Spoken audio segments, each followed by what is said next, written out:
parle dans VSD, elle parle dans Paris Match. Claudine Knie, vous savez qui c'est, Claudine Knie? C'est une femme, elle est née à genoux, c'est ça? Knie, Claudine, c'est la femme de Franco Knie.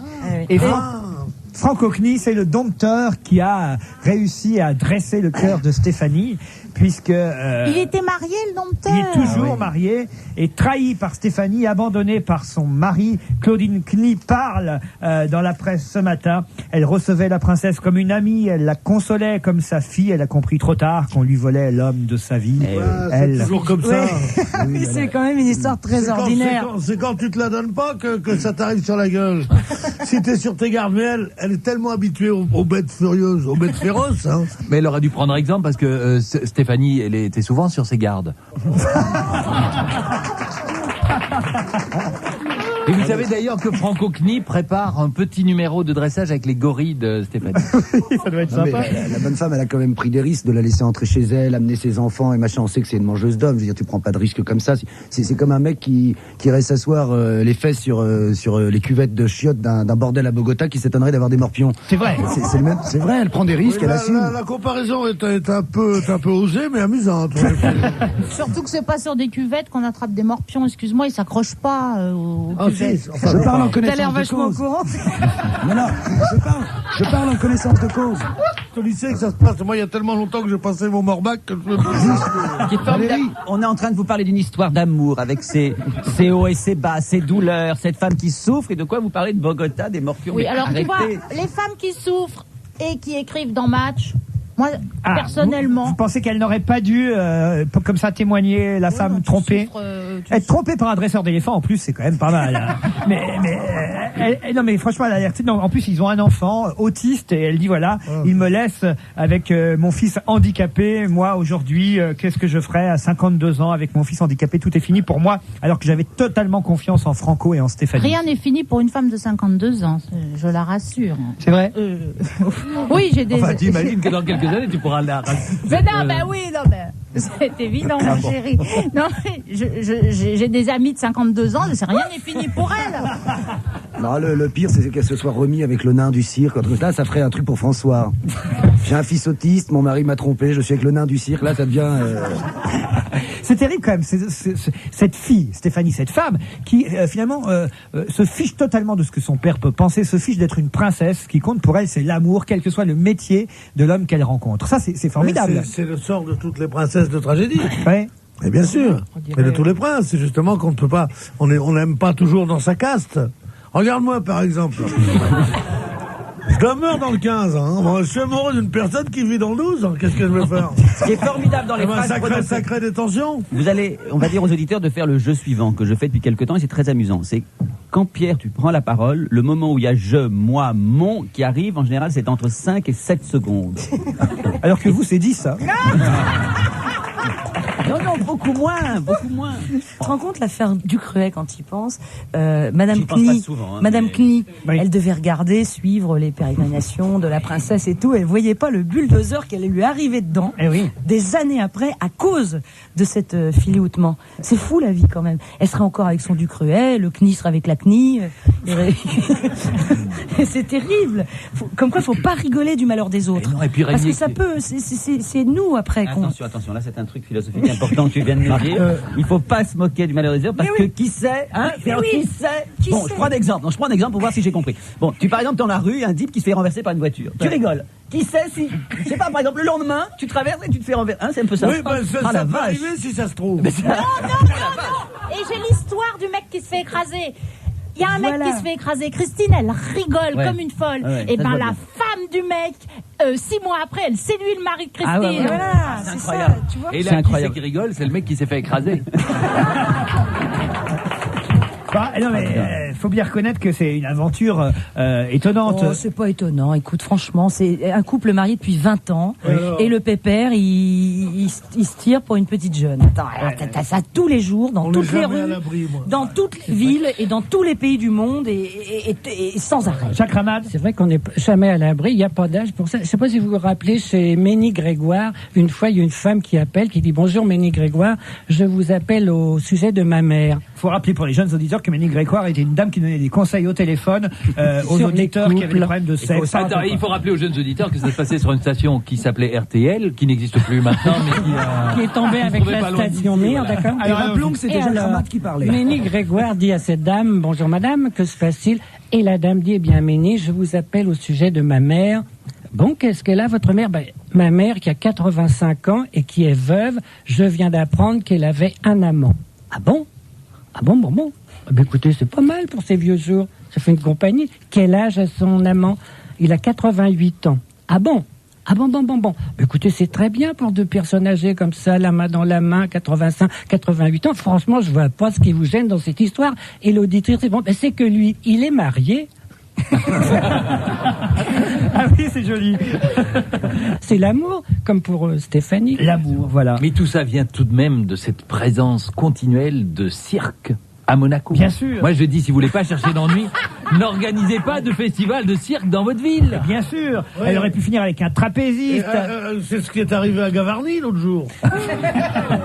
Ils disaient on va enlever le cirque, ils ont pas pu. Non, ils ont pas pu. C'est le meilleur dresseur d'éléphants du monde, hein, ouais. paraît-il, Franco Knie. Ouais, enfin c'est pas un métier comme plombier, hein. Il y en a pas des milliards. Hein, C'est vrai. C'est le meilleur du monde, mais... Je suis le meilleur dresseur d'éléphants de Montpellier, moi. Sur Montpellier, il y en a pas un qui dresse des éléphants comme moi. Puis en même temps, on voit pas beaucoup de championnats du monde de dresseurs d'éléphants. Il y en a Quand même. Et si on était éleveur de girafes? Oui. Dans un appartement? Oui. Ça poserait des problèmes. Pourquoi? Ben, pour le coup montant, ce serait drôle. Et ça finirait au 12e étage avec l'antenne télé. Tu devrais t'en tenir aux brèves. Maintenant, vous parlez d'élever un éléphant. Alors là, c'est vraiment le Roquefort qui dit au camembert tu pues, hein. Non, mais il parle d'élever un éléphant. Pourquoi pas une girafe dans un appartement? Non, mais je vais vous dire une chose très profonde, c'est que, si vous permettez, Je vous en prie. on va essayer d'élever un peu le débat, c'est qu'on trouve toujours que c'est la presse la plus bête qui raconte ces histoires d'amour des princesses et tout ça. Et on dit, mon Dieu, quand on pense avant ce que c'était, mais c'était quoi les tragédies? C'était quoi Racine? C'était quoi Corneille? C'est une reine qui se tape sinon un dresseur d'éléphant du moins, un capitaine de l'armée, ou le fils d'un roi, ou le fils de son mari comme Phèdre. Et tout ça, c'est la plus grande tradition de l'amour de tous les pays du monde et de toutes les époques. Donc arrêtez un peu de jeter l'opprobre sur cette pauvre Stéphanie qui mérite notre respect. En tout cas, ça prouve une chose, faut pas la laisser rentrer. Franck Dubosc l'a dit tout à l'heure et il avait tout à fait raison. Faut pas laisser rentrer n'importe qui chez vous. Il faut laisser rentrer personne. Ah oui. Christine, vous faites attention aux amis que vous ramenez chez vous. J'ai pas d'amis, c'est terminé. Ah oui. C'est Arletty qui a été à la Libération. Elle est passée devant un tribunal de résistants qui ont dit vous avez été la maîtresse d'un officier allemand. Elle a dit il fallait pas les laisser rentrer. Alors Christine, faites attention à qui rentre chez vous. La vérité, non. Vous savez très bien qu'un couple qui va bien, Oui. ça peut pas C'est les arriver. meilleurs. Ça ne peut pas arriver. Donc, Oui. ça arrive dans des couples qui sont un peu Eh quand ben, même au fatigués. contraire. Tu dis, Christine, que quand ça va mal, ça arrive dans des couples. Moi, je dirais que quand ça arrive, ça va mal. Souvent. C'est souvent quand ça arrive que ça commence à aller Moi mal. je dis qu'il faut l'inviter tout le temps. Moi. Si t'en fais autant de gonzesses que de banalités, tu serais Ruby Rosa. Non, mais moi, Je peux pas je répondre pouvais question pas statistique. citer les exemples de Pierre avec Deep, Racine et machin. Moi, j'avais Pretty Woman comme exemple. Donc, Non mais je voudrais demander au psychanalyste de service ici. Oui, je t'écoute. Si ce que. Mais c'est pas toi. Toi t'es un psychanalyste pour chat. Je veux un psychanalyste pour personne humaine. Hein Ah, mais alors il faudra attendre un Bon, autre alors, jour. je voudrais lui demander si ce que j'ai dit, qui est une chose qui me trotte dans la tête depuis longtemps, est vrai ou faux. Est-ce que plus une femme est amoureuse de quelqu'un, plus elle est ouverte Oui. à d'autres amours, ou au contraire, quand elle est seule, elle est plus facilement.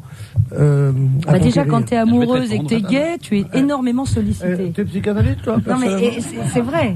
J'en parle en connaissance de cause. Donc, vas-y. Ben, je vais te répondre sérieusement. C'est qu'en fait, ce que pense la psychanalyse, c'est que même dans les cas que tu supposes être de bonheur, il y a quand même une sorte de non-complémentarité entre l'homme et la femme. Il y a quelque chose qui rate fondamentalement. Et donc, c'est vrai que dans ces moments où on s'imagine absolument épanoui d'un côté ou de l'autre, on est toujours traversé par quelque chose qui rate. Et donc, effectivement, susceptible à l'occasion de trahir l'autre, c'est vrai. 500 balles. À 500 balles, Bénichou, vous avez réclamé, vous avez la Mais réponse. est-ce que coucher, c'est trahir? Donc là, c'est Ah une question- essaye, tiens. Et sucer seulement. Non, mais ce qui était sucé n'est pas trompé. Sucer n'est pas jouer. Non, sucer n'est pas jouir. Souffler n'est pas jouir. Bon, mais je vois que comme Stéphanie, vous restez dans le match. Oui. Non mais où commence la trahison, vous vous Bien rappelez sûr. Voilà, c'est ça Voilà, le problème. parfois penser simplement avoir envie de quelqu'un, si on le raconte à son partenaire ou à sa partenaire, ça semble déjà une trahison incroyable. Et je Comment vais- tu as eu envie Ah ouais, de... mais c'est bon. Et je vais te t'entends dire pas. autre chose, Gérard. Non seulement où commence la trahison, mais où s'achève la trahison. Mais ce qui est incroyable, Gérard, c'est que moi, quand je dis des banalités, on se fout de ma gueule, toi, avec ça, t'arrives à prendre 500 balles. Ben, c'est pas ça que j'interprète. Hein. Bon, en tout cas, voilà, cette belle histoire d'amour entre un dompteur d'éléphants et une princesse. Elle ne nous déçoit jamais, moi, je dis Steph de Malac. Quand même, à chaque fois, c'est un métier nouveau, c'est chouette. Eh oui, mais c'est ça qui est fort dans l'amour, c'est que aussi élevé qu'on soit, aussi princesse, aussi pauvre, aussi riche, on est comme tous les autres. Eh oui. Maintenant, je trouve qu'on a beaucoup fait de banalités, on pourrait faire quelques... Eh oui. Oh là là. Oh, c'est sûr. Oh oui. Ma bonne Voilà. dame. Voilà. Mais l'essentiel, c'est qu'ils s'aiment. Ouais. Non, Ouais, non, ouais. ce qu'il faut dire quand on te dit une vraie grosse banalité, c'est ouais, si tu vas par là. Eh ben, si on va par là, c'est la pub, on se retrouve après. On va se gêner, la suite, toujours avec Valérie Mérès, Christine Bravo, Philippe Deluc, bonjour, Jacques Ramade, Gérard Miller, Pierre Bénichou et Franck Dubosc, toujours à la Comédie Comartin, Franck Dubosc. Ah, je sais pas si vous avez fait la couve d'un journal récemment, Franck, ou un petit article, ou... Oui, j'ai eu des articles. On a oui. retouché votre photo? Non, non, non. Non, pourquoi ou alors je ne serais pas au courant. Non, parce que là, je vois ce qui est arrivé à Serge Gainsbourg. Bon, lui, il l'a pas vu, hein, mais pour le 10e anniversaire de sa mort, c'est Delphine de Thon qui reprend d'ailleurs un article paru dans Marianne. Et Marianne s'est aperçue qu'il y a quelques semaines de cela, au moment où on a fêté l'anniversaire de la mort de Gainsbourg, TV Magazine a fait sa une avec Serge Gainsbourg, portrait de 3/4 face, le bras droit levé vers la bouche et les doigts curieusement écartés. Car en fait, cette photo bien connue, d'habitude, eh bien, montre Gainsbourg avec une cigarette dans la main, sauf qu'ils ont enlevé la cigarette de Gainsbourg. Hop, plus de clope, plus de mégots. C'est aussi pourtant la drogue, Gainsbourg, le sexe et l'alcool, enfin, tout ça, c'est C'est la écrit marque. dans l'article, la drogue. Oui. Gainsbourg n'a jamais touché à la drogue de sa vie. Il avait horreur de ça. Il a fait une chanson pour dire dealer aux dealers qu'il faut pas. Ça, il détestait tout ça. Il buvait pas mal et il fumait énormément. Mais jamais, jamais, jamais la drogue. C'était tout ce qu'il détestait au monde. Bah, Ça, il s'est un avait peu peur. planté Delphine de Thon, mais la suite de son article est plutôt marrante. Il dit donc TV Magazine a retouché la photo de Gainsbourg, c'était pas compliqué, un peu de blanc sur la cigarette et hop, on y voit que du feu. Vous allez dire mais pourquoi alors choisir une photo parmi le million de photos de Serge Gainsbourg où il tient une cigarette si c'est pour la publier en enlevant la cigarette. Alors, il a jamais fumé une cigarette de sa vie, je peux vous le jurer. Gainsbourg, Mais non, il y a pas. détestait ça, mais je veux dire, il y a deux trucs qui détestaient, chanter et fumer. C'est un type Mais qui il y n'a a jamais pas de chanté. photo de lui sans fumer, parce qu'il a toujours fumé, par contre. ah non, il y a des photos de lui sans cigarette bon quand même, évidemment. Non, ils auraient pu prendre une photo de lui sans cigarette. Mystère Alors de la censure, écrit Delphine de Thon. Il faudrait creuser dans la profondeur du censeur, dégager les remugles, les humer, les analyser. Marianne qui a demandé aux responsables de TV Magazine pourquoi. Photo libre de droit. Ils ont dit tout ce qui est tabac, alcool et sexe est prohibé en première page de notre journal, ont-ils répondu. Alors, pour être en première page de ce journal, il vaut donc mieux être un saint qu'un Gainsbourg. Alors, pourquoi ont-ils mis Gainsbourg, dit Delphine de Thon. Alors, ils mettent Gainsbourg, répond Delphine, parce qu'il ne se prohibe pas l'hypocrisie, et il faut les dénoncer parce que cette hypocrisie est dangereuse. En choisissant une photo de Gainsbourg à la cigarette, puis en enlevant cette cigarette au prétexte qu'elle peut être vue par beaucoup de personnes, il se donne des allures de journalistes responsables, de patrons de presse conscients de leurs devoirs. Et qu'est-ce qui se passe du coup dans la petite tête des directeurs de Ligue de Vertu? Eh bien, il se passe qu'ils n'auront de cesse de les donner en exemple et de vouloir rendre obligatoire le comportement de ces journalistes et patrons de presse. Ils n'auront plus qu'une idée, obtenir du législateur l'interdiction de publier des photos de fumeurs. Nous n'aurons plus droit, pour illustrer nos articles, qu'à des De Gaulle sans cigarette, devisant avec des Churchill sans cigare. Qu'est-ce que vous en pensez? Je trouve grotesque, je suis absolument pas pour la multiplication des fumeurs, mais c'est absolument grotesque de transformer, comme on l'avait fait pour Malraux sur un timbre où il avait une cigarette, c'est absolument grotesque, on prend les gens comme ils sont. À mon avis, et pourtant j'aime bien Delphine de Thon, il travaille dans mon journal, je trouve pas que ce soit tellement de la folie de faire ça. Parce que un cliché comme ça n'est pas une œuvre d'art inouïe. Si on enlevait le sourire de la Joconde en disant le sourire fait mal au foie, et qu'on lui enlevait son sourire, qu'on retouchait Léonard de Vinci, ça serait vraiment de la connerie. Mais qu'on enlève une gitane. Toi qui as une grande culture, Pierre, tu sais que la tradition de refabriquer des photos est une vieille tradition stalinienne et qui était désagréable. Le caviardage, on enlève les gens. Il faut mettre Hemingway sans un verre de pinard d'alcool. Il faut Klederman sans son piano. Il faut enlever tout. Valérie? Eh ben moi, je suis pas d'accord avec Bénichou. Je suis d'accord avec Miller. Quand il y a quelqu'un qui fume une cigarette, on lui laisse sa cigarette. Sinon, on prend une photo sans cigarette. Moi, je vous disais tout à l'heure. C'est dur de prendre une photo maintenant de Gainsbourg en ce moment. Hein. Non, mais il y en a eu des photos de Gainsbourg sans cigarette. C'est assez Laurent l'a cendre. dit. Tu as raison, et moi je suis d'accord avec Philippe Gueluc, qui n'a rien dit, mais... Allez, on change de sujet. Quittons la cigarette de Gainsbourg pour l'assassinat de John Fitzgerald Kennedy. Et oui, on en parle encore. Par exemple, dans l'Express, la piste de deuxième tireur. Quatrième balle. Quoi? Il y aurait eu une quatrième balle. Exactement. Des dernières recherches devraient contribuer à relancer une enquête. On nous dit qu'effectivement, selon ces dernières révélations, un quatrième coup de feu aurait été tiré à partir d'une butte située à la droite du cortège présidentiel. Il y aurait donc 2 assassins pour le président Kennedy. C'est pas nouveau, hein. Un tireur, 2 tireurs, 3 tireurs, 4 tireurs, c'est plus un assassinat, c'est une partouze leur truc. La commission Warren a été tout a été truqué quand même. On le sait depuis longtemps. On a l'impression de faire une découverte là maintenant. Ça fait très longtemps qu'on parle d'un deuxième tireur dans l'affaire Kennedy, même à l'époque de la mort de Kennedy. Donc quel est l'élément nouveau là? Cette quatrième balle, vraisemblablement mortelle, est celle qui aurait fracassé le crâne de Kennedy, nous dit-on. Voilà. Bon. Mais quand on pense qu'il était pas dans une bonne passe à ce moment-là, Kennedy. Non. Il était un peu découragé et sa femme lui avait dit le matin, ne te laisse pas abattre. Il avait surtout dit, mets toujours une capote. Vous aimez bien cette aventure-là, cette histoire-là, vous? J'ai tout lu. Ah, c'est ça. Mais à force de tout lire, vous lisez tout et son contraire en permanence. Oui. C'est-à-dire que ça fait tellement couler d'encre. Alors le nombre d'ouvrages qui ont été consacrés à cet assassinat. Comme tu disais tout à l'heure, on sait bien que le rapport Warren a été truqué. Moi aussi, j'ai lu pas mal de trucs professionnellement comme ça. Et on s'aperçoit que le rapport Warren est quand même la seule chose qui tienne un peu, que le seul truc sérieux qui a été fait. Valérie Mérès? Non, je voulais dire à Christine, c'est vrai, finalement, il y a eu tellement de bouquins, il y a eu tellement de choses différentes qui se sont dit qu'il vaut mieux rien lire du tout pour rester pur encore. Tiens, j'ai une info toute nouvelle. Vous ne connaissez peut-être pas ça encore. Ça se passe à San Francisco. Hein. Alors, allez-y. Allez-y. Alors, on va jouer. C'est en VSD. Gérard Miller, Philippe Gueluc, vous l'avez lu, donc vous ne dites rien à Gérard. Hein. Qu'est-ce que peut faire le client dans cette boutique de San Francisco qui va acheter un jean? Vous aussi, hein, vous le savez, du Bosque. Alors, laissez Miller un petit peu. Un client qui va à San Francisco. Il va acheter un jean. Il y a une boutique très spéciale qui lui permet d'acheter un jean, mais d'une façon très nouvelle. En virtuel? Non, il ne le voit pas en virtuel. Ah, non, vraiment pas. Laissons-le barbe. Combien coûte le jean? Peu importe le prix. Aucune augmentation de prix. Il peut le faire essayer par quelqu'un d'autre qui a les mêmes caractéristiques physiques que lui, afin de voir l'effet que sur lui aurait ce jean. Non. C'est pas possible. Personne n'a, je veux dire, l'arrêt des fesses n'est pas. Chacun a la sienne. Non, mais ça, c'est ce que tu fais toi parce que tu as honte. Mais...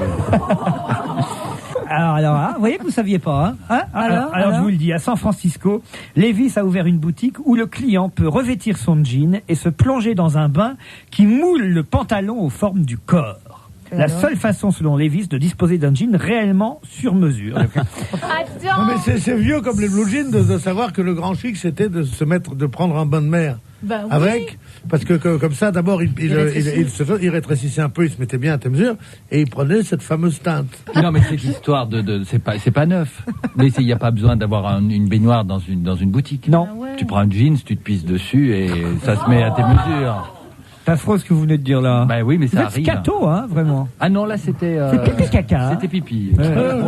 Je trouve qu'il a baissé de gamme d'une façon incroyable. Il y a une part de lui-même que moi je connais un petit peu pour travailler régulièrement, une part noire de Gueluc, où les plaisanteries les plus mauvaises de Gueluc vont au-delà de tout ce que les spécialistes du colique intestinal, au-delà de vaginal et autres peuvent faire. Alors que Jacques Ramade, c'est pas pareil, c'est autre chose. Non, Jacques Ramade, il y a une sorte d'égalité dans le.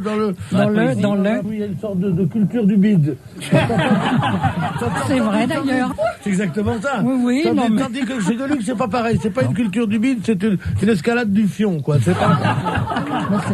C'est le nettoyage par le bide. Hein. Alors écoute.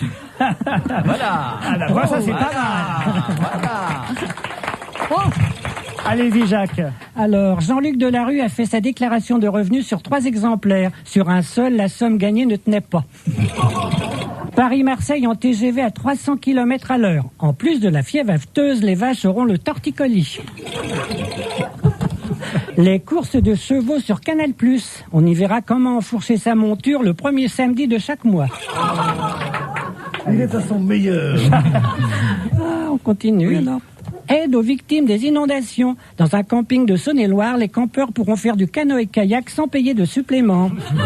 À propos des inondations, je ne sais pas si vous avez vu dans Match ces photos incroyables. La France, je pensais pas qu'à Paris on voit pas ça. Bon, les voies sur berge sont fermées certes parce que la Seine est très haute, mais là je vois des images de la France incroyables. Bon, c'est justement la Tour Eiffel là que je vous montre, mais regardez ça par exemple, c'est incroyable. J'imaginais pas que le pays, j'ai pas regardé le JT, moi j'écoute que la radio depuis le début de la semaine. Ah oui, c'est vrai. Ah oui. Mais vraiment, c'est incroyable. Le pays est sous les eaux, quoi. C'est regardez. Bah, il arrête pas de pleuvoir. Oui. Moi, j'ai rien vu, mais je m'en suis douté. Hein. Ça, c'est bien, ça. Quoi? Ça, c'est bien. Et les inondations, vous croyez que c'est lié à la pluie? Non, moi. Non, mais vous croyez qu'il y aurait comme un secret rapport, un lien, une sorte de causalité? J'explique un truc à Laurent, alors toi, je t'ai rien demandé. Hein. Pardon, on se tutoie? Oh, oui. Vous êtes charmante. Mais non, mais je crois pas qu'on puisse dire une chose, même une banalité comme ça. Même Miller l'aurait pas dit. Non, mais vous n'en rendez pas compte. C'est vrai parce qu'il pleut. Il y a des inondations, pourquoi? Parce qu'il pleut. Il n'arrête pas de pleuvoir. Voilà. Ah Parce que Pierre, Ce qui est beaucoup plus scientifique. s'il pleut, ça ne fait pas automatiquement des inondations. Voilà. Non. Mais s'il n'arrête pas de pleuvoir, il y a un Il y a phénomène un moment où ça d'accumulation. s'arrête. Vous avez beaucoup plu et c'est Qui fait fini. que ça déborde. Quand j'étais petit, on m'avait dit la pluie, c'est le bon Dieu quand il pleure. Là, j'ai l'impression qu'il crache. Moi, on m'avait dit beaucoup plus joli. Ma maman me disait, ce sont les nuages qui font pluie. C'est mignon. Moi, je croyais que c'était les feuilles qui, en bougeant, faisaient du vent. Comment ça? Les feuilles des arbres. Ah oui? Je pensais que quand tu bougeais, c'était ça qui faisait le vent. Et tu t'es jamais dit qu'en hiver, parfois, il y avait du vent aussi? Elle est mignonne, Christine. Oh, c'est mignon. Ah, c'est très mignon. Mais c'était quand elle était petite. Hein. Quand il y avait une tempête, c'est qu'il y avait des grosses feuilles. Alors, oui. Je ne vous raconte pas les coulées de boue. Enfin, Bon, en tout cas, la France, effectivement, a les pieds dans l'eau. C'est assez incroyable. Automne, hiver, maintenant printemps et toujours la même pluie. Les inondations ont pris des proportions catastrophiques. Le reportage photo de Benoît Gisemberg dans Paris Match est assez accablant, édifiant, je dirais. Et alors, comme pour dire une banalité supplémentaire, qu'est-ce qu'on dit dans ces cas-là? Ah, le feu, on peut l'arrêter. Mais l'eau... il n'y a rien de plus fort que l'eau. Parce que même le feu, il est arrêté par l'eau. Mais l'eau, qui l'arrête? Personne. Qui l'arrête à l'eau? Les C'est une Indiens, question que je te pose, t'es si malin, toi, on te voit la télé chez tout. les Indiens, Rien. Ah là, mais tu peux la boire, mais tu peux pas tout boire. Tu peux pas boire une région entière. j'ai pas dit qu'on peut la boire. Surtout si ça s'arrête pas de pleuvoir. Peut-être qu'il faut faire venir les Indiens pour qu'ils fassent la danse de... Du soleil, alors. Voilà. Non, parce que ils font la danse de la pluie, d'habitude. Oui, mais quelquefois, quand la pluie reste trop longtemps, après, ils font la danse du soleil. Vous imaginez dans ces régions le nombre de magasins Levi's qui vont pouvoir ouvrir? Ce sera le mot de la fin pour cette partie. On se retrouve après le stage de 17h.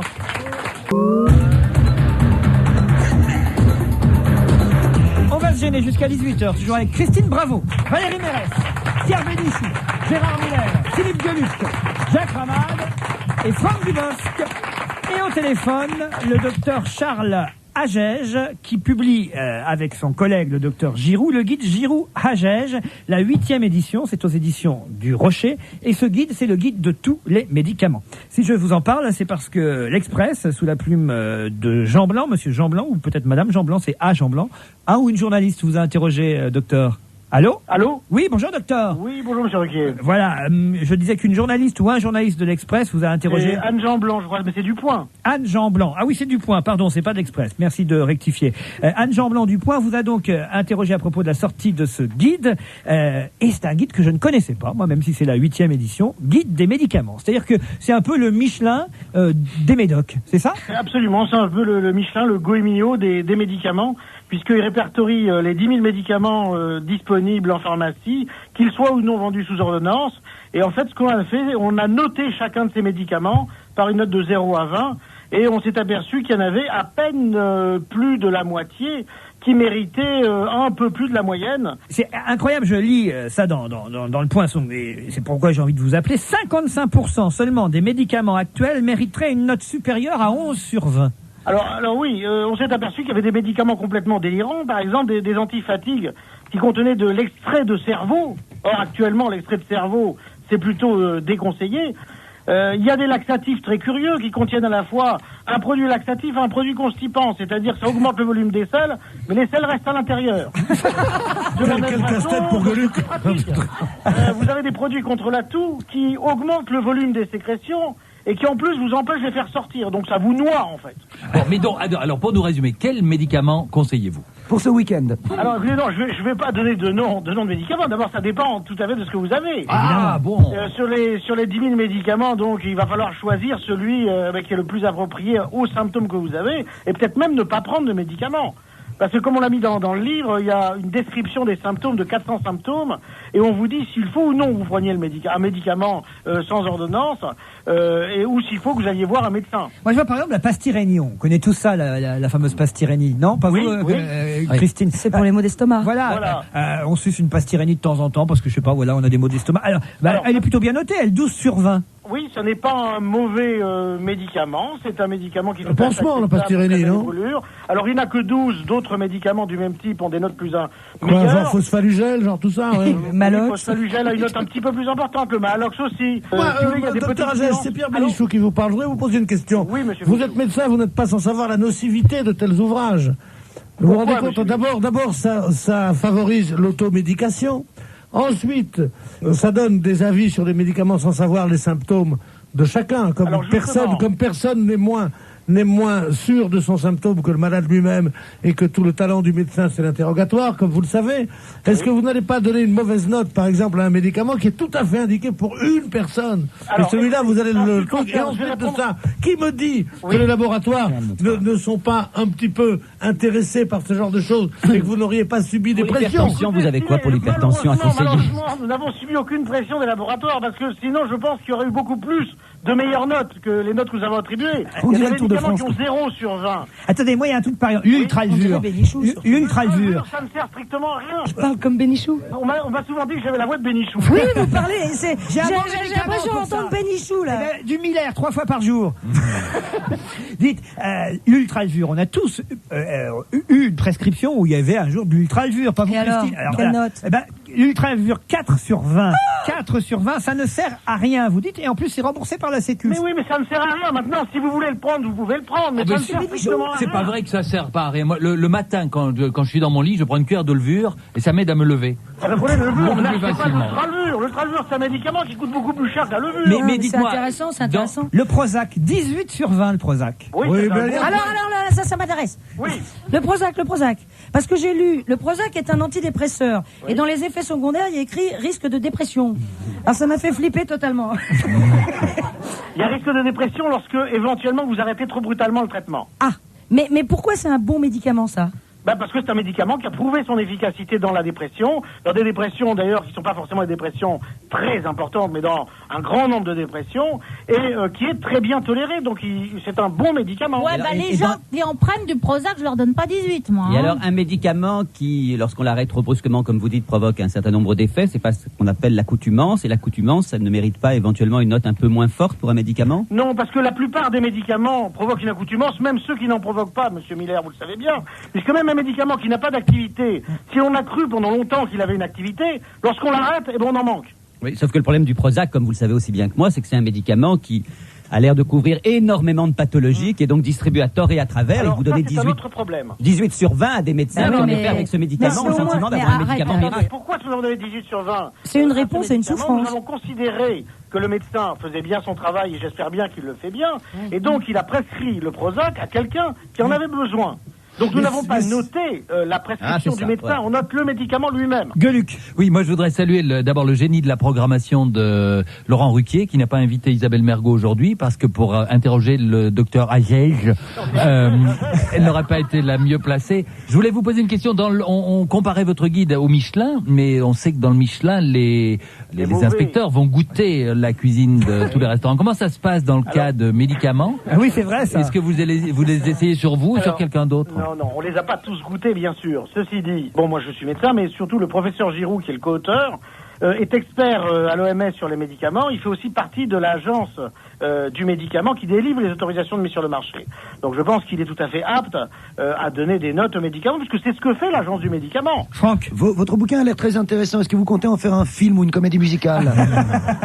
Écoutez, Spielberg m'a contacté, j'espère bien que ça va se faire. pour ou contre ce genre de dictionnaire, Ce qui me gêne Gérard? un peu, c'est qu'on compare votre dictionnaire au Goemio. Mais dans le Goemio, il y a une certaine façon d'écrire. Par exemple, est-ce que vous pourriez pas, la prochaine fois, améliorer, nous faire quelque chose du genre, un médicament élégant et cosy pour une maladie savoureuse, la constipation, un vrai délice qui accompagne fort bien le traitement dégustation du soir, une véritable invitation à la selle. Ça serait bien d'avoir ça. Bravo, Gérard.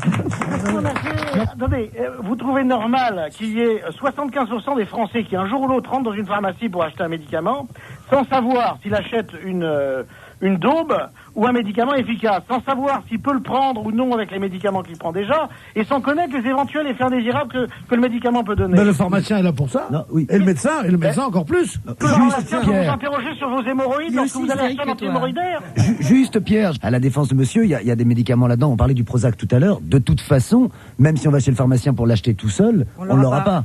Donc il y aura un passage par le médecin. C'est peut-être un dialogue avec le médecin qu'on peut avoir. Le plus embêtant, c'est effectivement, et c'est ce que note dans le point Anne Jean-Blanc, c'est le fait que ceux qui vont acheter le dictionnaire vont aller chez le Toubib avec leur dico, et si le Toubib prescrit un truc qui a une note en dessous de 11 sur 20, Eh ben oui. Ne me donnez pas c'est ça. une bonne question. Ouais. C'est pourquoi Agege a écrit ça et au médecin de trouver la réponse. Ah, c'est une discussion. Aussi. Pourquoi j'ai écrit ça? Parce que la librairie anglo-saxonne les anglo-saxons sont très friands de ce genre de bouquins, et on se dit il n'y a pas de raison de ne pas faire la même chose en France. Ah non, Je trouve que la spécificité française, qui était justement de réduire ce genre de choses qui autorisent et qui favorisent l'automédication, était une bonne chose. Et je déplore votre livre. Mais ça ne peut pas favoriser l'automédication, puisque justement nous disons que la majorité des médicaments vendus sans ordonnance en pharmacie sont de mauvais médicaments, donc ça ne peut pas favoriser l'automédication. Très bien. Gérard, vous y ajoutez? Non, je trouve formidable quand Pierre s'engueule lui-même, c'est un vrai délice. Moi, ça m'intéresse. Ça vous intéresse? Ouais, moi, ça m'intéresse. J'ai envie de savoir, effectivement, pour justement ouvrir un dialogue avec mon médecin. C'est Christine Bravo qui vous parle, monsieur Agege. J'ai envie d'ouvrir le dialogue avec mon médecin, lui dire éventuellement, écoutez, moi, j'y connais rien, mais voilà, dans le guide, il y a écrit ça. Est-ce que, éventuellement, on pourrait en discuter pour ne plus subir des médications? Parce que, écoutez, il y a pas longtemps, j'avais mal à la gorge, j'avais la crève, nanana. On m'a filé de la cortisone. Ça m'a filé des mycoses buccales. Alors, on m'a filé pour les mycoses des trucs anti-mycoses. Et après, on m'a filé si tout de suite on m'avait dit, si vous prenez ça, vous risquez d'avoir ça, donc vous allez vous prendre ça derrière. Et si j'avais su que j'allais être 3 semaines malade et que peut-être on aurait peut-être eu une façon plus douce. C'est le docteur Moujat soigner. qui vous. Non mais oui ou non? Vous savez, Agege. mais oui, je suis là, Christine. Laissez répondre Agege. Agege. Y a-t-il un docteur dans la salle? Ce que vous dites est parfaitement vrai, d'autant plus qu'aujourd'hui, nous sommes obligés, lorsque nous faisons un examen médical, d'avertir le patient des risques qu'il encourt. Et il est tout à fait probable que demain ou après-demain, on soit obligé de l'avertir des effets indésirables qu'il encourt. Mais oui, je vais vous dire pourquoi, Agege, parce que finalement, j'ai été beaucoup plus malade avec ces mycoses digestives qui m'ont beaucoup plus fait souffrir qu'une petite extinction de voix de rien du tout qui me faisait même pas mal. Vous comprenez? Qu'à boire du thé avec du miel. Mais quand tu vas voir ton médecin, tu dis je veux guérir, il te dit pas buvez du thé avec du miel. Je vous ai un peu malmené, et je dois dire que les notes que vous donnez aux 2 médicaments que je prends, qui sont 18 sur 20 chacun, à savoir le Mopral et le Préterax, suffisent à me faire retirer tout ce que j'ai dit. Et je précise que le Mopral est un médicament que je partage avec Bénichou. Laurent, médicament génial. Attends, je vais juste regarder ce que c'est. Non, ne dites pas nos pathologies, s'il vous plaît. C'est un antisécrétaire, le Mopral, c'est formidable. Vous voyez comme c'est important même de voir que vos médicaments ont 18. Ça veut dire que vous allez continuer à les suivre de façon régulière, vous allez continuer à les prendre de façon régulière. Ouais, moi c'est vrai, vous êtes génial, moi j'ai tout bon. Prozac, Mopral, j'ai tout bon. Et moi je vais prendre les mêmes, je vais prendre exprès les mêmes. Laurent, je pourrais profiter du fait que nous ayons un docteur au bout du fil. Docteur, parce que j'ai beaucoup de travail pour l'instant, j'ai pas le temps d'aller consulter, mais j'ai une mauvaise toux, je voudrais vous demander votre avis. Je ne peux pas vous faire une consultation. Vous pouvez me donner un conseil? Ce que je vous conseille, c'est de lire la première partie de l'ouvrage, le chapitre tout. Et vous allez déjà avoir pas mal d'indications. D'accord. Mais docteur, pourquoi en entendant tousser Gueluc, vous m'avez dit hors antenne, ça sent le sapin, ça veut dire quoi? Alors attendez, chapitre tout, regardez moi. Chapitre tout. Tout, alors, il faut distinguer plusieurs formes de tout, mon cher voilà. Il y a la toux sèche. Il y a la toux grasse qui ramène... Et il y a fort tout, il faut prendre du thé. La toux grasse qui ramène des crachats, c'est votre cas? Oh non.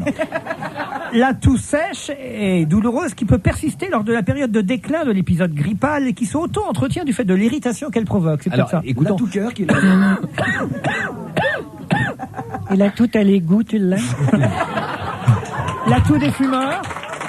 La toux des fumeurs, non. Elle a tout mangé comme un bon repas. Elle a tout mangé. Certains gestes peuvent être utiles pour calmer la toux, hein, docteur? Pour certaines toux, oui. Faire boire abondamment, Christine.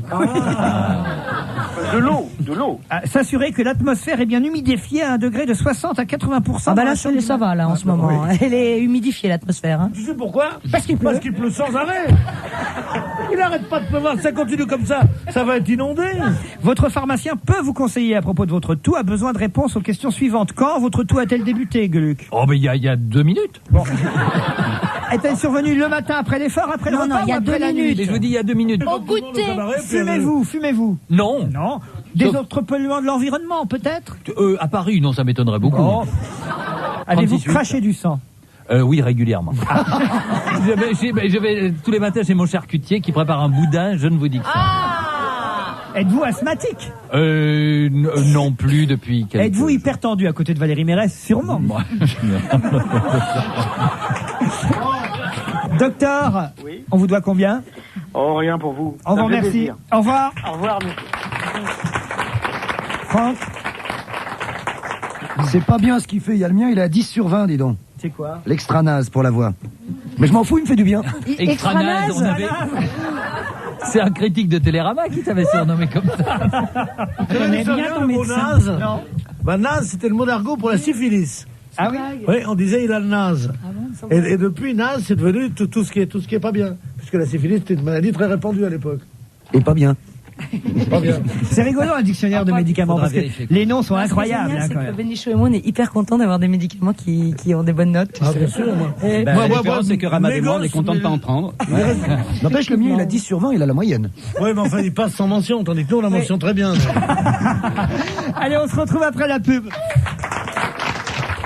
La plus touchante qui soit au monde. Quand on voit des génies, Éluard a écrit peut-être 200 fois son fameux poème Liberté, machin, et il allait le vendre chez les bouquinistes qui disaient, bah non, si vous avez un petit Picasso avec, et Picasso faisait un petit dessin, et comme ça il pouvait en tirer 5 ou 6 000 francs. Il faut mieux acheter des vraies choses qui ont été écrites spontanément. Moi j'ai un petit télégramme de Maupassant, c'est extraordinaire, c'est un tout petit télégramme qui a été posté à Paris. Non, il y a écrit, c'est écrit... Monsieur, veuillez bien vouloir reprendre tout de suite, souligné, les 2 gilets blancs que vous m'avez confectionnés qui ne vont pas du tout. Souligné. Guy de Maupassant. Et tout d'un coup, là, c'est Maupassant. Là, c'est le dandy. Et là, vous vous dites, merde, il a moi ce télégramme qu'il a envoyé au tailleur, où il dit tellement de lui-même, alors que le mec qui recopie... Ah, c'est vrai, Bénichou, j'ai vu ton sourire, là. J'ai vu ton sourire ému. Là où il y a un doute, c'est quand c'est écrit à la fin, vous pouvez m'appeler au... Non. 06. Non, j'ai le temps. Attends, c'est estampillé. Alors, est-ce que quelqu'un a une idée de combien? Parce que vous dites ça va atteindre des sommes énormes. Combien à peu près? 120 francs. Non, à mon avis, ça ira. Je connais un peu ça parce que ça va coûter à peu près le plus cher qu'on ait vendu un manuscrit. Ça a été celui de Baudelaire, Les Fleurs du Mal, entièrement réécrit. C'était l'édition originale et ça a été Bibliothèque nationale l'a préempté pour 3,5 millions de Il y a francs. longtemps. Là, j'ai un Et chiffre. ça va leur 2 millions. J'ai un ça, chiffre ça. pour l'heure. Il est estimé entre 1,5 million. 4 et 5 millions Oui, de oui, moi francs. j'aurais dit plus que j'aurais dit 4 ou 5. Mais c'est très peu, je trouve. C'est très très peu. Parce que quand on s'émerveille que ça va 3,5 millions de francs, c'est-à-dire, c'est à peu près le tiers d'une bouteille de Coca-Cola photographiée par cet abruti de, comment il s'appelle là? Andy Warhol. Andy Warhol, voilà. Alors Baudelaire, ça vaut le tiers d'un Andy Warhol, et on dit putain, la France est culturée. Hein. C'est vrai, mais c'est vrai. Moi, une chose qui m'épate là-dedans, c'est que finalement, c'est une somme malgré tout importante. 4 à 5 millions. Oui, pour un plaisir très particulier, très égoïste. Ah bah c'est à toi. Et c'est à toi. Bah, c'est Alors tout, tout est pareil. Hein. Mais non, tu veux attends, t'acheter avec un le gros tableau, bijou, non. un gros diamant à 50 sûr. millions de francs, c'est à toi. Toi, tu n'es pas venu à la maison, mais il y a 3 personnes ici qui sont venues chez moi. J'ai pas été invité. Mon Gauguin. Je le mets dans la. Ah oui, non, mais excuse-moi, ça m'a fait rigoler. Ton Gauguin est absolument invisible à cause du Rubens qui est à côté et qui occulte complètement sa beauté. Moi, ce que j'aime pas sur ton Gauguin, c'est les dates qui est en dessous, là. C'est un calendrier, non? Et Pierre, moi je te dis, si tu veux arriver à résoudre ton problème de salle de bain dans la chambre, revends le petit Rembrandt. Ouais. Mais tu sais. Comment tu vas financer ton Mais c'est évacuation une histoire de d'amour douche entre le Rembrandt et moi. Et puis, alors, la bonne idée, ça a été de mettre ces deux tableaux différents sur une porte Van Gogh pour dames et Van Gogh pour hommes. Allez, on se retrouve tout de suite après le journal de 17h30. On va se gêner jusqu'à 18h, toujours avec Christine Bravo, Pierre Bénichou, Gérard Miller, Valérie Mérès, Franck Dubosc, Philippe Gueluc et Jacques Ramad. Il nous reste quelques brèves, Jacques Ramad? Oui, il en reste 4. Allons-y. Alors, Sergueï Boubka à Paris. Après avoir vu Fanny Ardant, il a décidé de reprendre la perche. Daniel Ducruet, Est-ce que vous pouvez dire chanteur. il en reste 3? Oui, il en reste 3. C'est pour le montage. Ah, d'accord. Puis après, ça sera 2 et 1. Et il n'y aura rien du tout. Allez-y. Aucune importance. Daniel Ducruet, chanteur. Il a tellement la peste que l'on se demande où il a mis son poisson. Alors, est-ce que vous pouvez dire il en reste 2? Il en reste 2. Parité homme-femme dans les mairies. À Bègle, on peut appeler son maire ma mère et son frère ma sœur, à condition que ça soit son métier. Ah, celle-là, si. C'est bien. Dernière minute. Le couple qui squattait le sous-sol de la mairie de Paris depuis 3 jours a été identifié. C'était les époux Tibéri. Installés dans la salle des archives, ils s'étaient fait un lit de fortune sur le dos des dossiers HLM. Est-ce que juste comme ça, au cas où, parce qu'on va les réécouter, tu pourrais nous faire la version « J'en ai pas ». Une brève, Jacques Ramad? Bah écoute, c'est belle, mais je n'en ai plus. Je voudrais vous parler des Champs-Élysées. C'est Le Point qui consacre plusieurs pages aux chiffres de la délinquance qui ont dégringolé, et oui, sur la plus belle avenue du monde. Pourquoi? Parce que le commissaire Gibelin et ses hommes n'y laissent plus passer la moindre incartade, car paraît-il, il y avait des abus de délinquance sur les champs. Et, alors, on va dire toujours que ce sont des jeunes de banlieue qu'on critique, mais il se trouve qu'effectivement, plus ça va, plus les Champs-Élysées sont squattés par des jeunes qui sont là un peu pour draguer, pour écouter de la musique, et plus ça allait, plus il y avait une petite délinquance qui s'installait. Et paraît-il, c'est fini. Champs-Élysées, tolérance zéro. Vous aviez remarqué ça Je peux être un peu chaud là-dessus là. Moi, je trouve que c'est pas mal d'éradiquer totalement les problèmes dans les grands endroits où on a envie de se balader tranquille peinard quoi. Avec tolérance zéro, ouais. Tapage diurne, passage en dehors des clous, cris et vociférations, crachats, épanchement d'urine, jet de détritus ou injures ordinaires. Je trouve ça normal. Ce sont au total près de 100 contraventions qui ont ainsi été dressées ces 12 derniers mois sur la plus belle avenue du monde. Ouais. Noblesse oblige, nous dit-on, aux yeux des pouvoirs publics. Les Champs-Élysées doivent représenter la vitrine internationale. On va pas cracher sur la Joconde, de la France. On va pas au musée du Louvre pour faire des conneries pareilles, et pas non plus sur les Champs-Élysées. C'est pour montrer qu'on est bien. Juste, il y a plein d'autres endroits où on pourrait faire la même chose. Partout, il faut le faire attention, partout. Moi je suis pour que ce soit partout. Hein. Oui. Et qu'il y ait même des choses encore plus fortes que ça. Si, pas du tout. Là, tu deviens con. Non, mais évidemment qu'on n'est pas pour que les gens soient agressés ou que embêtés. Que les petites vieilles se fassent pas piquer leur porte-monnaie, qu'on puisse rentrer à 2h du matin sans se faire buter par un serial killer. Oui. Mais dis quelque chose, Pierre. Dis quelque chose. Et quoi, Pierre? Non, mais bien sûr, dit comme ça, c'est d'accord. J'explique aux auditeurs que Pierre Bénichou s'est absenté quelques minutes, mais il va revenir. Méfiez-vous. Mais il y a différentes façons de lutter contre la délinquance. C'est un des aspects. Comment il lutte contre la délinquance? Avec des flics sur. Oui, en la repoussant ailleurs. Bon, c'est tout. Gérard a raison. Mais oui, mais Non, mais alors. Au rond-point des Champs-Élysées.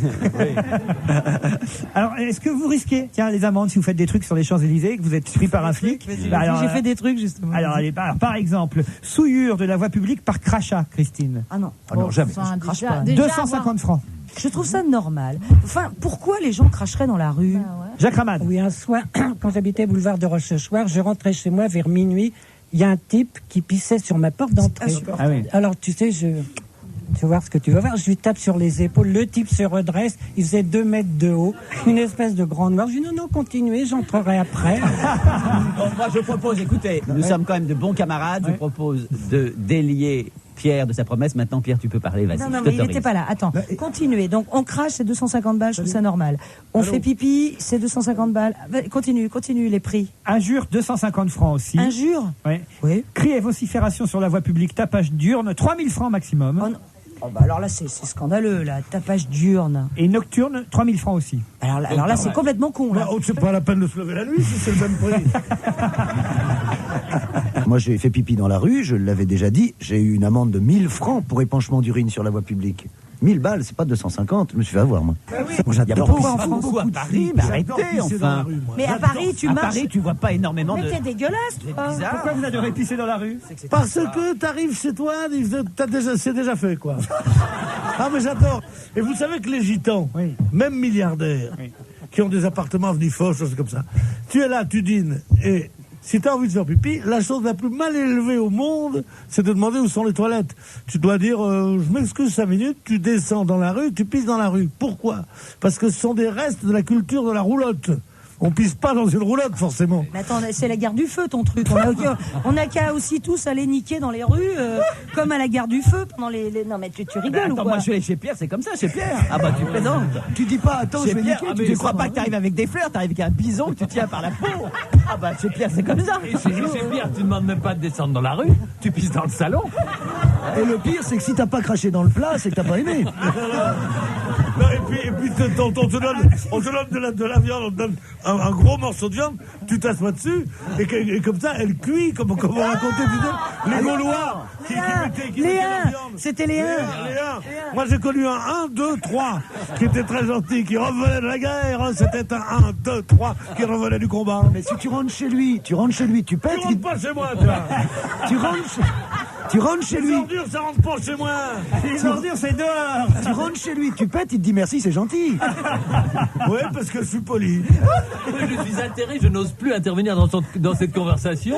Tout à l'heure, j'ai dit une petite chose qui a paru indélicate. Là, on me parle de chier dans la rue, de péter chez Bénichou, Finalement, de lui pisser à l'arrêt, et je n'ose plus rien dire. En marche, tu peux, mais à l'arrêt, jamais. En marche. finalement, mes brèves n'étaient pas mal. Écoutez, non mais je suis surpris, Pierre Bénichou, que vous pissiez dans la rue. Enfin, quand même, c'est la première fois que Non, je ne pisse pas dans la rue. J'urine à ciel ouvert. Pierre, le seul truc qui est parfois choquant, moi je suis venu 2 fois manger chez toi, que dès la première fois tu offres ta femme aux visiteurs, je trouve que la seconde fois, contente-toi de la seconde fois, et là effectivement on prend plus plaisir. Tu remarqueras, Christine, Non, mais ça que c'est nous, honteux de raconter ça parce que c'est un truc, c'est elle qui m'oblige. Non mais c'est vrai que t'arrives chez quelqu'un, ça fait un drôle d'effet. Tu m'étonnes qu'elle t'oblige. Arrêtez, vous parlez à un grand-père. Écoutez, En plus, elle nous écoute, Madame Bénichou, elle est adorable. Madame Bénichou, quand tu prononces ton nom, d'abord tu te rinces la bouche, connard.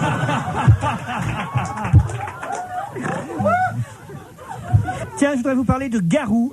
C'est Le Point qui consacre un papier à la Garou Mania. L'envoyé spécial du Point à Montréal, Sacha Reims, a interviewé le chanteur québécois. Il est même allé voir son concert. 2 heures à 2h30 de concert. Au départ, le journaliste écrit « J'avais peur de m'ennuyer ». Et finalement, non. Il mérite, ce Garou, ses 6 Olympias pleins à craquer, ses 6 Zéniths programmés en octobre, une tournée qui prend des allures de conquête des Gaules, écrit le journaliste. Pierre Garand, c'est son vrai vrai nom, Pierre Garand, est devenu célèbre grâce au rôle de Quasimodo, on le sait. Il faut dire qu'il est bien entouré. La Dream Team canadienne, écrit le journaliste, c'est Plamondon, évidemment, mais aussi Georges Marie, producteur de Rock Voisine, René Angélil, le mari et producteur de Céline Dion. Enfin, quand on parle de cul, hein, c'est plus drôle. Hein. Attends, ça va venir. Enfin bref, ça marche pour Garou en ce moment. On écoute un extrait, on en parle après.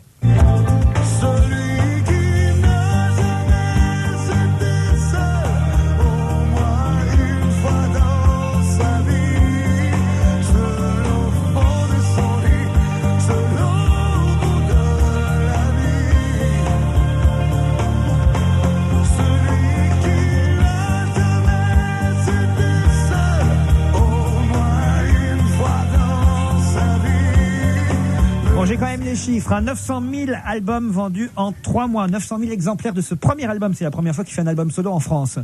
Vous aimez, hein? Ah, moi j'ai trouvé fort. Je me souviens, j'étais à la première de Notre-Dame, Notre-Dame de Paris, et il est venu après, c'était la première fois qu'il chantait en France.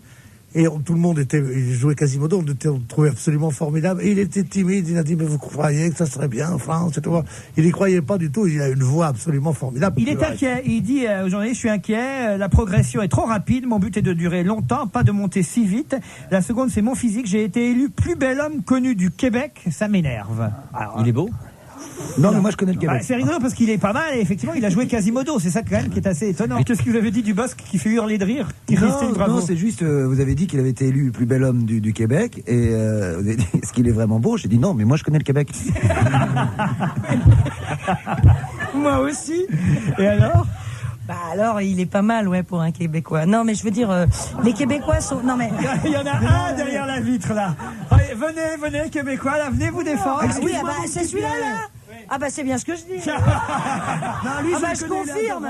Il est adorable, c'est un amour. Bon, mais toujours est-il que si on va aller le voir à l'Olympia, ça va chauffer. Il y aura du monde, vaut mieux aller en métro. Parce que tu vas en bagnole, tu te gares où? Vraiment? Ah ben...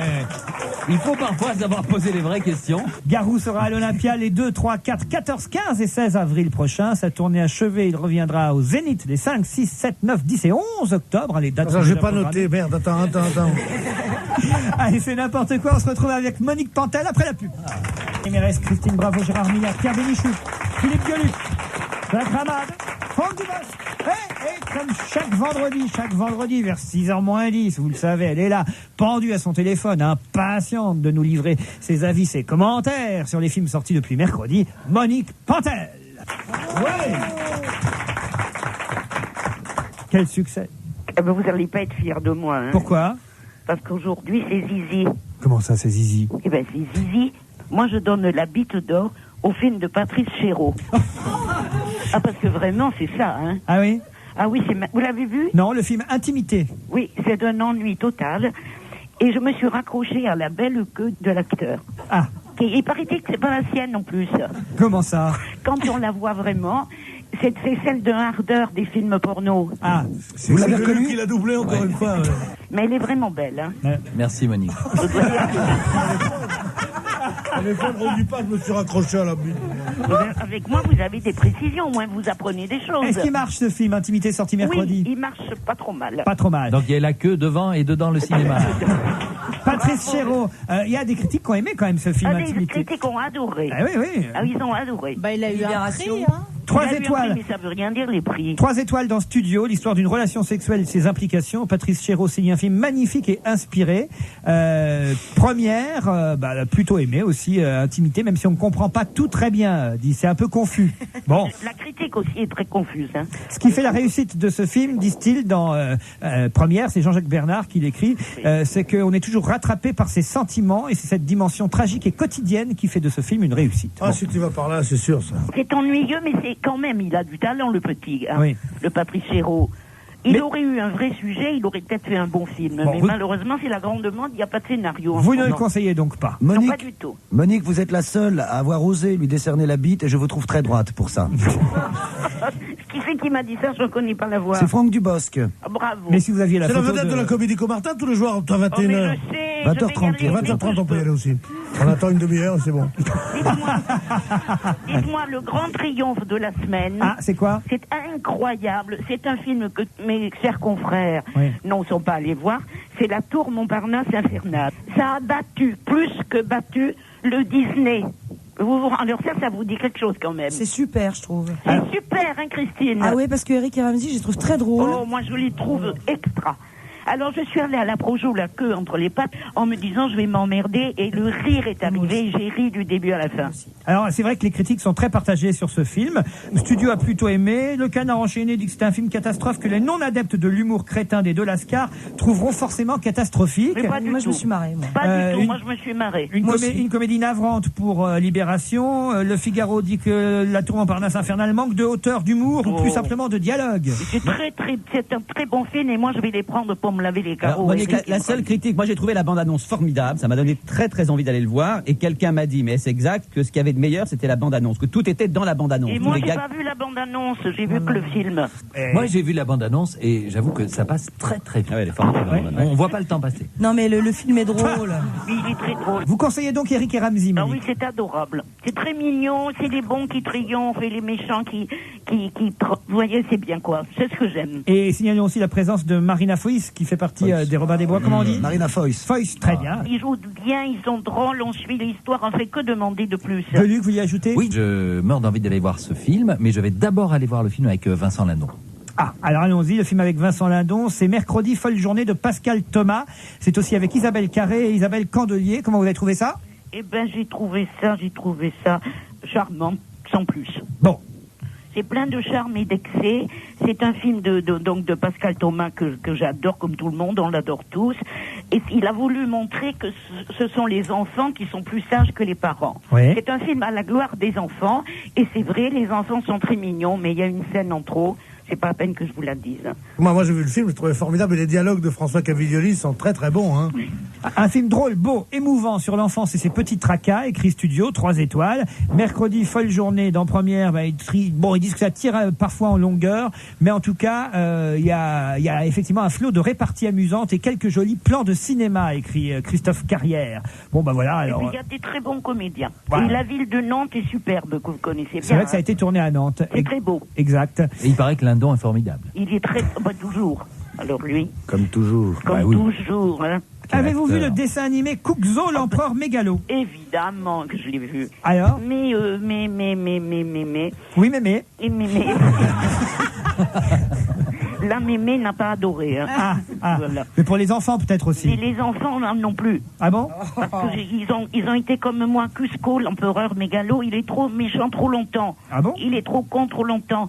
Ce n'est que vers la fin du film qu'il devient bien. Studio écrit, sous la plume de Thierry Chaise, que c'est pourtant un Kuxo, un empereur mégalo capricieux, mais irrésistible. Parce que c'est pas un Disney classique. C'est un Disney inventif, déjanté. Vous l'avez vu, Christine? Oui, je l'ai vu. Et effectivement, les gens qui aiment La Belle et le Clochard, ils vont être déroutés. Ouais. Mais c'est justement ça qui est bien aussi. C'est très joli ce que dit Monique, la différence entre... Elle dit trop méchant et trop con. C'est drôle parce qu'il y a une phrase d'Audiard qui est absolument géniale. Il dit, il vaut toujours mieux préférer le méchant au con. On leur dit, mais pourquoi? Il dit, parce que le méchant, il y a des moments où il arrête. Bravo de citer Michel Audiard, que j'aimais beaucoup. D'autres films, Monique? Non. Non. À part ça... Oui. Je suis allé beaucoup au cinéma le matin cette semaine et je rentre en taxi toujours pour arriver plus vite chez moi. Très bien. Et le chauffeur m'a reconnu à la voix. Alors moi qui parle 2 minutes par semaine, on me reconnaît à la voix, je me suis applaudi moi-même. Ah, tu te rends compte que c'est nous? Oui, alors là... Mais attends, pourquoi il a dû te reconnaître à la voix? Il fermait les yeux? Non, mais il m'a reconnu parce que j'ai parlé à mon petit téléphone portable. Il m'a dit, mais vous êtes Monique Pantel. Bah oui, quelqu'un qui parle à son téléphone. Bonjour téléphone, comment tu vas? Il m'a dit, quelquefois, il se moque de vous dans l'émission. Oh non. Alors j'ai dit, mais c'est Alors ça, Monique... Alors ça, Monique... Alors là, comment il peut savoir ça, chauffeur de taxi? Non. Il vient avec sa bagnole et voir ce qu'il va prendre celui-là. Moi je dis, en tout cas, ça me fait beaucoup de bien, cette radio. Je suis porte de Pantin.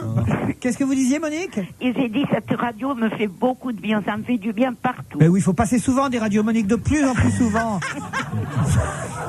On vous embrasse, on vous souhaite un bon week-end, Monique Pantel. Ah oui. À vendredi prochain, hein. Il fait beau là maintenant, hein. Bisous. Bisous. Dis donc, à la voix, là, c'était Monique Pantel qui parlait. Hein. Oui, Je la reconnais rien qu'à la voix, dis donc moi. Merde, elle n'est pas partie encore, hein. On peut pas dire de mal. Non, ça y est, elle a raccroché. Attendez que je raccroche pour dire du mal. Voilà. Vous croyez qu'elle va raccrocher un jour? Allez, à 3, on raccroche. Allez, à 3, on raccroche, hein, Monique, hein. Que Luc, j'ai un message. Allez, encore là. Bon, dis, tu vas pas commencer à nous faire chier, Monique, hein? Justement, Allez, tu raccroches, vas-y. Allez, on raccroche. Monica, 3. 1, 2, 3. Voilà. Ça y est? Non, je suis toujours là. C'est toute mon adolescence, les débuts amoureux. Raccroche, non, c'est toi, je compte jusqu'à 3. Ouais. Non, allez, t'as raccroché, non, moi non plus.